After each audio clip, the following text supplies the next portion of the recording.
A 58-year-old man in Australia is facing a long list of charges after the nation's deadliest bus accident in decades.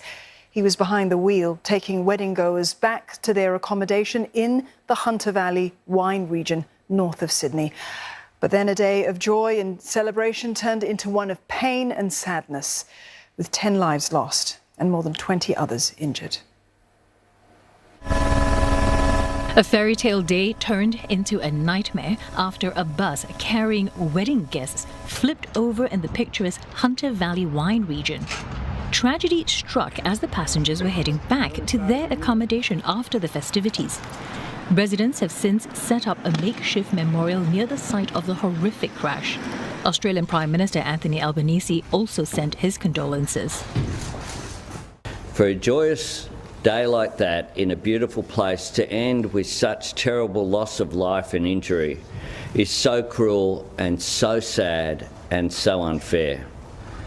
People hire a bus for weddings in order to keep their guests safe, and that just adds to the unimaginable nature of this tragedy.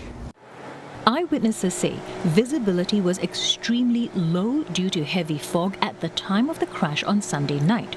Authorities described a frantic scene in the aftermath of the accident, with first responders having to smash through the windscreen of the bus to reach those trapped inside.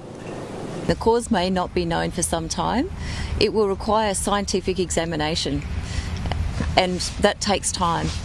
The most complex part of this job ahead of police now is actually accounting for the victims and the passengers on the bus.